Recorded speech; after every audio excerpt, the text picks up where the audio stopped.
I'm Mason, and in the studio today with me, I have John Bubenik, who's also known as the Color Craftsman. That's it. And if you haven't had a chance to meet him or see his work, he's amazing. I'm a huge fan. I say this every time because I am amazed by what you continue to do.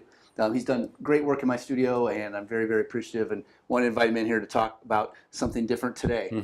I know that people come to you on a regular basis and say, I don't like the idea of painting brick, particularly on something like a fireplace. Sure. I also know that what they really mean is that they don't like what regular paint looks like on brick because they don't know what it can look like if it's done right. Sure. And I know it's a huge difference. I mean, to the untrained eye, which mine is, I've seen some of your work, and I would think that some of your painted work was authentic, genuine, natural brick. Good, that's exactly what we want. Would never have guessed. So we don't want it to look painted. What I would like you to do, if you don't mind, is to walk us through some examples of what you've done with some of your brick and talk a little bit about it. So let's take a look at the first picture. Tell us what you think about that one. Sure. This is a fireplace a customer had, and she just felt like it was making the room too dark.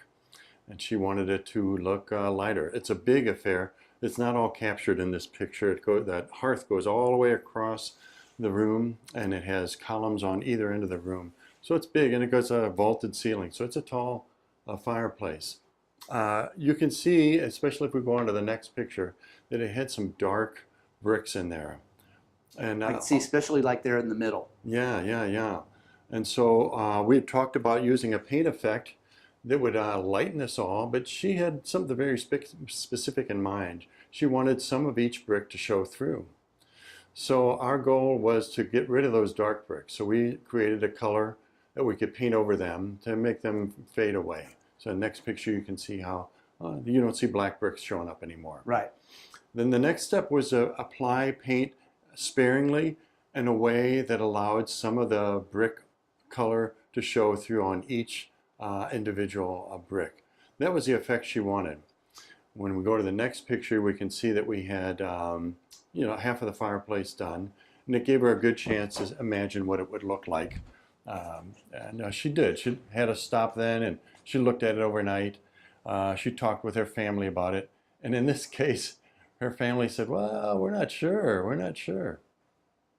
One of the things we like to do is keep from being committed. So we can see a stack of bricks here, loose bricks that we use to start with our effect, to see how much was enough, how much was too much. I think I mentioned to you that we got halfway done with this, and then her family looked at it and they said, "Mom, that's not really going to lighten the room enough." And so by the time we finished, we had put more color on each brick, but still when you're close up you can see that each brick has its own individual character. This was a way to change the room without making it look like it had an opaque coat of paint on everything. I think it's awesome. Good. And if you look at the final picture, you can see that it is much brighter and that the brick looks natural. But what I think is really cool is that you took the time to provide me with some pictures that really show the transition from the beginning to end, and the end doesn't look anything at all like what it looked like at the beginning, yet it's still very, very natural looking. Yeah, and you know what else this does is it helps us to define how we work with customers. We really want them to be involved in it. We're not going to come in and tell them what to do.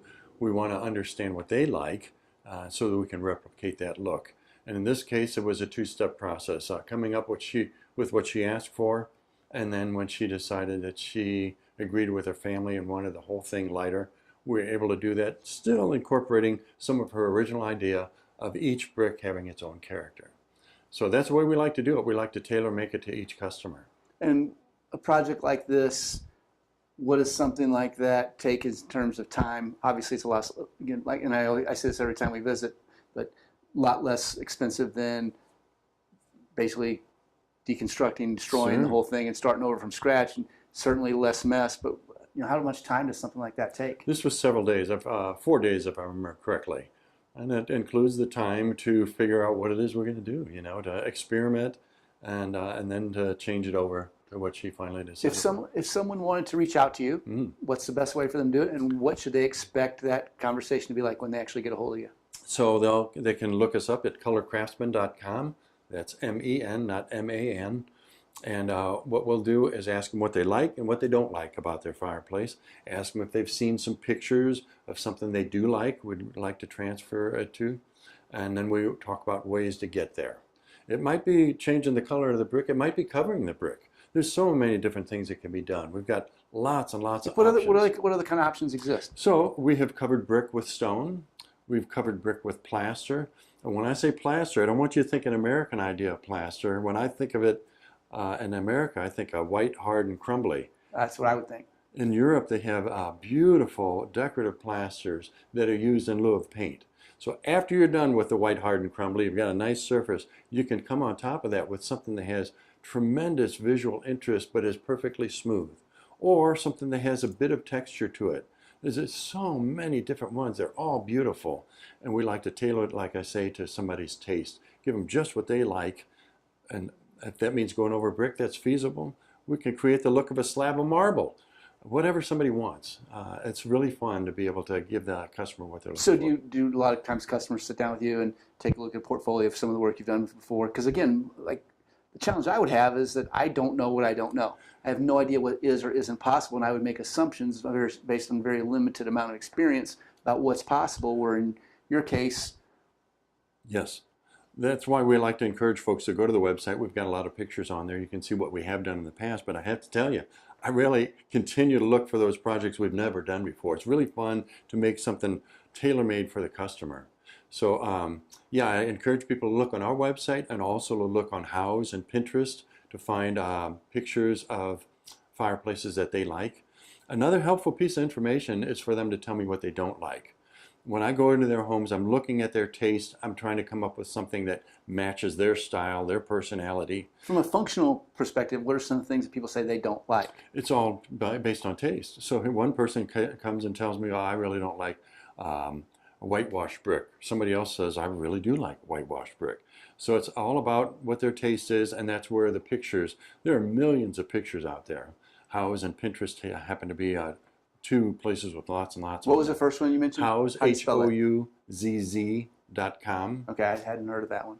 And Pinterest is another. People can look at either of those. Or if they have an idea in mind, what they like, just tell me, and then we can work on samples if we need to. We want to approach this piecemeal so we can get to just what they want rather than rushing through and creating something that they're not happy with. Out of curiosity, when people come to you for like a fireplace project, what are the reasons most? Are they looking to sell their home? Are they looking to keep their home? Are they renovating? I'm going to say that most people are at a place where they're just not happy with the way a fireplace looks. It maybe just doesn't reflect their personality. I've talked to a woman the other day who wants a coastal vibe in her home, and she's got this traditional brick fireplace. There's nothing wrong with it, but it doesn't really fit the feeling, the mood she's trying to create. Some lighter colors might do that. So that one we're going to actually wrap with wood and put a light colored stain on the wood to have some of that coastal vibe rather than something that looks too dark. Cool. Well, John, as always, like I said, I'm a fan. Thanks for coming into the studio and visiting with us and sharing some of your ideas and opening up the windows of possibility that exist for folks out there that want to make a change or want to make an improvement but don't know it's possible. I appreciate the opportunity. Thanks. Thanks, John.